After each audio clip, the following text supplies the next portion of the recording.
ሰላም ሰላም እንዴት ናችሁ? ሁሉ ሰላም ስካንተር ካጫለ እና እንደወጣት ነው ማለት በጣም ላይ ጠራ እና ምን ማድረግ እንዳለበት ግራ ገባኝ።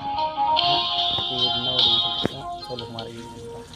በአጋጣሚ ሆኖ አጠገቡ ላይ የሆነ ውድ የሆነ ጫማ ያገኛል እና ያ ጫማ ይዞ ይሄና እሱን ትቶ በጣም ህይወት ይቀየራል። ሀብታም ነው እና ከስንት ዓመታት በኋላ ያ ባለ ጫማው ትዝ ይላል።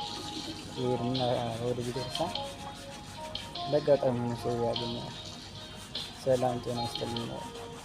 ሰላም ይዤ አስታወሱኝ። ከዚህ በፊት የእርሶ ጫማ ወስጄ እሱን ሽጬ በቃ ህይወቴ ተቀይሯል፣ በጣም ሀብታም ሆኛለሁ ይላል።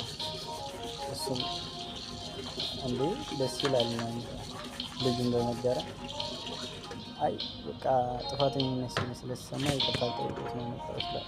አይ ልጅ እኔ እኮ የዛኔ ነበር ይቅርታ ያደረኩልህ ጫማዬን እንደሰረቁኝ ሲገባ እንደዚህ ብዬ ጸለይኩልህ አለ። እንዴት ይላል ፈጣሪ ይሄ ልጅ ድጋሜ የሌላ ሰው ህይወት እንዳያበላሽ በዚህ ጫማ ህይወት ቀይርለት እና ደግሞ እኔ ይቅርታ አድርጌለታለሁ አንተም ይቅር በለው ብዬ ነበር የጸለይኩለት ብሎ ይነግረዋል። እና ልጁን አንገቱን ደፍቶ እያከረከረ ይሄዳል።